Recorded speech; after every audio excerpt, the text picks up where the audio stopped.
তোর জন্য মাহি। হ্যাঁ হ্যাঁ, আমি গতকালকেও একটা কাজের ডাবিং শেষ করেছি।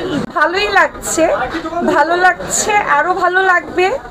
হঠাৎ করে এই যে সাংবাদিক ভাইয়েরা যখন রিকোয়েস্ট করে না এসে আমি কেমনে পারি, পরে দেখা যাবে আমার নামে আপনারা উল্টা কথা বলে দিচ্ছেন। কি দরকার পাঙ্গা নেওয়ার, দরকার নাই। বোরখায় দেখা যাচ্ছে না, আমাকে হিসাবে দেখা যাচ্ছে।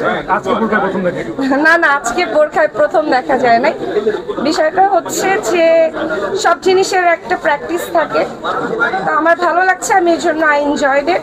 আমি এখন আসলে এটা নিয়ে আর কি বলবো, এতবার আপনারা এই বিষয়ে প্রশ্ন করেন। আমি বোরখার শোরুমে এসেছি এর মানে এই না যে আমি কিছুদিন আগে একটা ওয়েস্টার্ন শোরুমেও গিয়েছি, সেটা আমার ছোট বোনের ছিল। আজকে আমরা বোরখার একটা শোরুমে আছি, কিন্তু আসলে ব্যাপারটা হচ্ছে যে নারী যে পোশাকে কমফোর্টেবল তাকে সেই পোশাকই পরা উচিত। আমার কাছে ভালো লাগছে। আর যারা বোরখা পছন্দ করেন, যারা একটু কমফোর্টেবল, একটু আমার কাছে একটু ঢিলাঢালা পোশাক সবসময় ভালো লাগে। তো আমি কেন যেন কমফোর্টেবল হয়ে গেছি, আমার ভালোই লাগে, আমার খারাপ লাগে না। সো আমি বলবো যে যারা মানে মেয়েরা আছে, নারীরা আছে, যার যা ইচ্ছা করেন, আপনাদের ইচ্ছা, আপনাদের কমফোর্ট জোন, আপনাদের ব্যক্তিগত ব্যাপার। আমার এই লিবাস, এটা আমার ব্যক্তিগত ব্যাপার। প্লিজ আমার ব্যক্তিগত ব্যাপার নিয়ে আপনারা কেউ আর এটা নিয়ে কোয়েশ্চেন করেন, আমি বিরক্ত।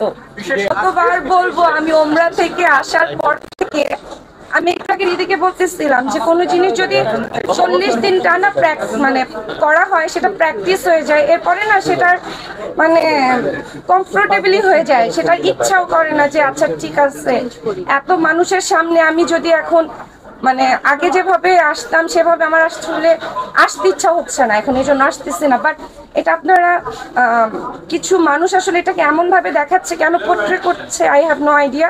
কিন্তু আমি আসলে আমার ভালো লাগছে, এটা হচ্ছে সব থেকে বড় ব্যাপার। আমি নাজাত নামটা শুনে ভেবেছিলাম হয়তো ভাইয়া বেবির নাম বা তাদের কারো নাম, পরে বললাম না, এটা রমজান মাসে আসলে ওপেন করা হয়েছিল। এবং মানে নাজাত হচ্ছে লাস্ট 10 রোজার যেই সময়টা, সেটাকে নাজাতের মানে রোজা বলা হয়। সেই নাজাতের সময় তারা এই তাদের শোরুমটা 2018 সালে আমরা শুরু করি। যে নাজাত ঘুরে দেখেছেন, এখানে কোনো পছন্দের কালেকশন রয়েছে কিনা দেখতে দিচ্ছেন কই আপনারা? এখন এটা শেষ করে আমি ভিতরে গিয়ে দেখবো। নারী দিবসে আপনারা ইতিমধ্যে হয়তো অনেকেই জানেন, আপনারা এসেছেন, আপনারা জানেন যে আমি নারী উদ্যোক্তাদেরকে নিয়ে কাজ করছি। এবং নারী দিবসে আমরা যারা আমাদের যে টিম মেম্বার, আমরা একটা গেট টুগেদার মানে ইফতারের একটা প্ল্যান করছি। এবং সব নারীকে বলতে চাই, আসলে ঘরে বসে ওই গিবত করে কোনো লাভ নাই বা কোনো কিছু করে লাভ নাই। কাজ করেন, সেটা যে কোনো কাজ আপনি ঘরে বসে সেটা করতে চাইলে সেটাও করতে পারবেন, মানে কাজে কোনো বাধা নেই। খালি মস্তিষ্ক শয়তানের বাসা, তাই কোনো নারীর উচিত না চুপচাপ বসে থাকা যে রান্না বান্না করব, ঘর দেখব। রান্না বান্না ঘর দেখাও একটা কাজ, কিন্তু তার পাশাপাশি যদি সেটাকে প্রফেশনও বানানো যায়, একটা প্রফেশন প্রত্যেকটা নারীর থাকা উচিত। আর যারা মানে মা, মানে আমার মা হাউসওয়াইফ, আর হাউসওয়াইফ অনেক বড় একটা জব। যারা হাউসওয়াইফ তারা ওই জবটা প্রপার করেন, মানে অন্যের গিবত থেকে দূরে থাকেন। সবাইকে বলছি, এটা নারী পুরুষ সবার জন্য। আর নারী দিবসে সবাইকে অনেক অনেক শুভেচ্ছা। আমরা আসলে নারীদেরকে নিয়ে কাজ করতে চাই, ভালো কিছু করতে চাই। আপনারা সবাই ভালোভাবে আমাদের পাশে থাকবেন, এটাই আশা করছি। ঈদ আমাদের ঢাকাতেই করা হয়, আমাদের গ্রামের বাড়িতে আসলে এরকম কেউ থাকে না, যে কারণে ঈদ আমাকে ঢাকায় করতে হয়। এবং আমি ঈদ খুব এনজয় করি, রমজানের ঈদ আমি খুব এনজয় করি, কারণ ওই 11 মাস খাওয়া দাওয়া করে এই 1 মাস যে খাওয়া দাওয়া আমরা বন্ধ করি, এই 11 মাস খাওয়া দাওয়া বড় কথা না, ওই 11 মাস খাওয়া দাওয়ার সাথে আমরা ইবাদতটা করি না, কিন্তু এই একটা মাস যারা ইবাদত করে না তারাও করে। এবং এটা হচ্ছে আমার জন্য সব থেকে বড় ফেস্টিভ্যাল। আমি খুব চেষ্টা করি এটাকে আসলে ঈদের দিনটাকে সুন্দরভাবে সবার সাথে কাটানোর, ফ্যামিলি ফ্রেন্ডস। এই তো রোজার সময়ে কাজ আসলে একটু কষ্টেরই হয়ে যায়, একটু টাফ হয়ে যায়, মানে রোজা রেখে সারাদিন রোজা রেখে শুটিং করাটা একটু টাফও হয়ে যায়, কিন্তু করতে হয়।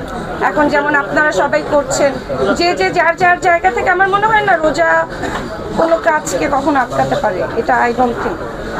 হ্যাঁ হ্যাঁ, আমি গতকালকেও একটা কাজের ডাবিং শেষ করেছি ঈদের। আমার আগামীকালকেও শুটিং আছে। আমি কাজ করছি, শুটিং করছি, কিন্তু শুটিং একটা আমার আলাদা জোন। এটা আমি বারবার ক্লিয়ার করে দিচ্ছি। আমার এই ব্যক্তি অহনার সাথে নাটকের যে ক্যারেক্টারগুলো সেগুলোকে মিলাবেন না। নাটকের ক্যারেক্টারটা শুধুই চরিত্রটা করছে, ব্যক্তি অহনা দিস ইজ মি এখন পর্যন্ত। বাকি আল্লাহর ইচ্ছা, আমি জানি না কেন কনফ্লিক্ট তৈরি করবে। আপনারা আমাকে কাজে দেখে এসেছেন, এখনো আমার কাজ যাচ্ছে, এখনো দেখছেন। So I don't think conflict করবে। এটা আমি তো বললাম, ব্যক্তিগত অহনা আর ক্যারেক্টার যারা করছে ওই অহনাটা একদমই আলাদা।